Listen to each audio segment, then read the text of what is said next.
নমস্কার প্রিয় পঞ্চম শ্রেণীর ছাত্রছাত্রীবৃন্দ, আজকের এই শিক্ষামূলক ক্লাসে তোমাদের সবাইকে জানাই আন্তরিক স্বাগত। এখন আমরা পঞ্চম শ্রেণীর গণিত বিষয়ের দ্বিতীয় পর্যায়ক্রমিক মূল্যায়ন 2026-এ গণিতের প্রশ্নপত্রটির উত্তর সহ ধাপে ধাপে আলোচনা করতে চলেছি। তাই তোমরা প্রত্যেকে ভিডিওটি স্কিপ না করে প্রথম থেকে শেষ পর্যন্ত ভালোভাবে দেখো এবং চ্যানেলে নতুন হলে অবশ্যই চ্যানেলটিকে সাবস্ক্রাইব করো। তো চলো আর কথা না বলে আমরা মূল আলোচনায় প্রবেশ করি। প্রথমে একের দাগে শূন্যস্থান পূরণ করো। 1 গুণ 9 সমান 9। প্রথম প্রশ্ন নাম্বার ক, বর্গক্ষেত্রের পরিসীমা সমান 4 গুণ ড্যাশ। বর্গক্ষেত্রের পরিসীমা সমান 4 গুণ একটি বাহুর দৈর্ঘ্য। পরের প্রশ্ন নাম্বার খ, 0.025 সমান 25 ভাগ ড্যাশ। 0.025 সমান 25 ভাগ 1000। চলো পরের প্রশ্ন নাম্বার গ, আয়তকার চিত্রে অর্ধ পরিসীমা সমান ড্যাশ যোগ ড্যাশ। আয়তকার চিত্রে অর্ধ পরিসীমা সমান দৈর্ঘ্য যোগ প্রস্থ। চলো পরের প্রশ্ন নাম্বার ঘ, 13 এর বর্গ ড্যাশ হবে। 13 এর বর্গ 169 হবে। পরের প্রশ্ন নাম্বার 9/7 একটি ড্যাশ ভগ্নাংশ। 9/7 একটি অপকৃত ভগ্নাংশ। চলো পরের প্রশ্ন নাম্বার ছ, বদমাস শব্দটি বি এর অর্থ ড্যাশ। বদমাস শব্দটিতে বি এর অর্থ বন্ধনী বা ব্র্যাকেট।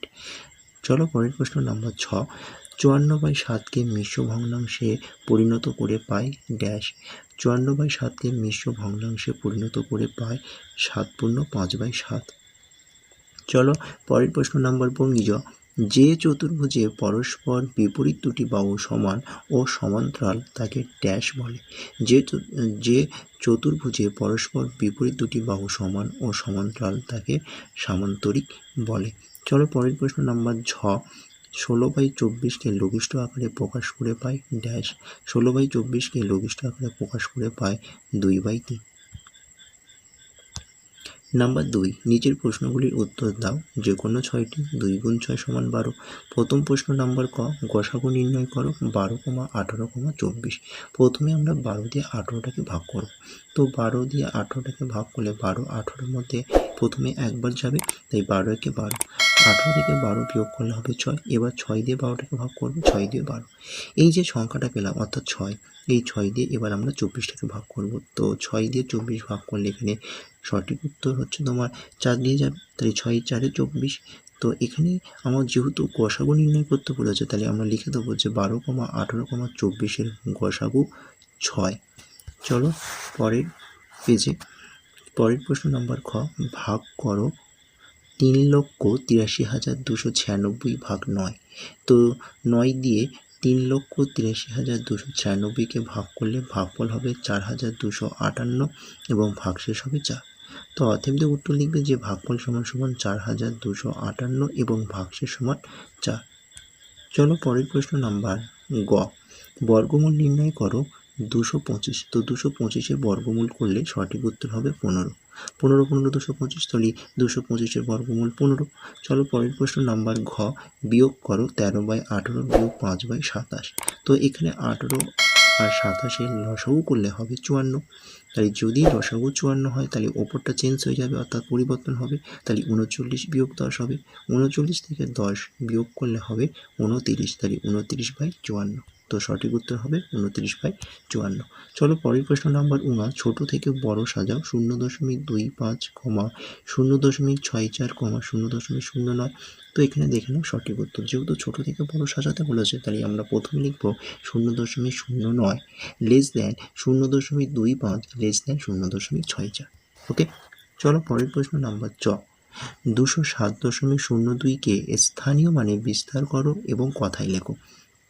তো এটাকে বিস্তার করলে হবে 200 যোগ 7 যোগ 2/100 এবং এটাকে কথায় লিখলে হবে 207.02। পরের প্রশ্ন নাম্বার 6, মান নির্ণয় করো 9/15 বিয়োগ প্রথম ব্র্যাকেটের মধ্যে রয়েছে 1/10 যোগ 3/10। তো এই বিয়োগটাকে করলে সঠিক উত্তর হবে তোমার 1/5। ওকে, তোমরা প্রশ্নের উত্তরটা ভালোভাবে একটু দেখে নাও। চলো পরের পেজে, পরের প্রশ্ন নাম্বার 3, নিচের প্রশ্নগুলির উত্তর দাও। যে কোনো 3টি 3 গুণ 3 সমান 9। প্রথম প্রশ্ন নাম্বার ক, সরল কর 24/4 গুণ প্রথম ব্র্যাকেটে 6 বিয়োগ 3 বিয়োগ 24/4, প্রথম ব্র্যাকেটে রয়েছে 6 বিয়োগ 3। তো এই সরল অঙ্কটা তোমরা মনোযোগ দিয়ে প্রথম থেকে একটু দেখে নাও। তো এখানে সঠিক উত্তর হবে 16। ওকে, চলো পরের প্রশ্ন নাম্বার খ। দুটি সংখ্যার গসাগু 5 ও লসাগু 60, একটি সংখ্যা 15 হলে অন্যটি কত? তাহলে অন্যটি আমরা পাবো কি করে? না আমরা এইভাবে পাবো, অর্থাৎ লসাগু আর গসাগু দুটো গুণ করে যদি একটি সংখ্যা দিয়ে ভাগ করি তাহলে অন্য সংখ্যাটি আমরা পেয়ে যাব। তো সেটাই করা হয়েছে, 5 গুণ 60 ভাগ 15। 15 দিয়ে 60কে ভাগ করলে এখানে হবে 4, 5 গুণ 4, তাহলে 5 আর 4 গুণ করলে হবে 20। তাহলে অন্যটি সংখ্যাটি কত? না অন্য সংখ্যাটি হলো 20। চলো পরের প্রশ্ন নাম্বার গ। একটি বর্গাকার মাঠের দৈর্ঘ্য 50 মিটার, প্রতি বর্গমিটার 8 টাকা হিসাবে তাতে ঘাস লাগাতে মোট কত খরচ হবে? মাঠটির ক্ষেত্রফল 50 গুণ 50, 50 গুণ 50 গুণ করলে হবে 2500 বর্গমিটার। তাহলে ঘাস লাগাতে খরচ হবে 2500 গুণ 8, তাহলে 2500 সাথে 8 গুণ করলে হবে 20,000, তাহলে 20,000 টাকা। চলো পরের প্রশ্ন নাম্বার ঘ। একটি বাঁশের 2/13 অংশ লাল, 1/3 অংশ সবুজ ও 8/39 অংশ হলুদ রং করেছি। মোট কত অংশ রং করা হয়েছে? বাঁশের কত অংশ রং করা বাকি আছে? তার অঙ্কটা প্রথমে যোগ করব। মোট রং করা হয়েছে তোমার 2/13 যোগ 1/3 যোগ 8/39, তো যোগ করলে হবে 9/13 অংশ। এরপর রং করা বাকি আছে বাঁশটি সম্পূর্ণ এক অংশ, সেই বাঁশটি 1 থেকে 9/13টাকে বিয়োগ করতে হবে। তো বিয়োগ করলে এখানে সঠিক উত্তর হবে 4/13 অংশ। তাই রং করতে বাকি আছে 4/13 অংশ। চলো, তো এটি ছিল ক্লাস 5ম শ্রেণীর দ্বিতীয় পর্যায়ক্রমিক মূল্যায়নে আরেকটি গণিতের প্রশ্নপত্র সেট। তো এই গণিতের প্রশ্নপত্র সেটগুলো তোমরা মনোযোগ দিয়ে দেখো এবং চ্যানেলে নতুন হলে অবশ্যই চ্যানেলটিকে সাবস্ক্রাইব করো। ভিডিওটি ভালো হলে ভিডিওটি তোমাদের বন্ধুদের বেশি শেয়ার করে দিও। তো আজকের ক্লাসটি আমি এখানে শেষ করছি। টাটা, বাই বাই, ভালো থেকো, সুস্থ থেকো, ধন্যবাদ।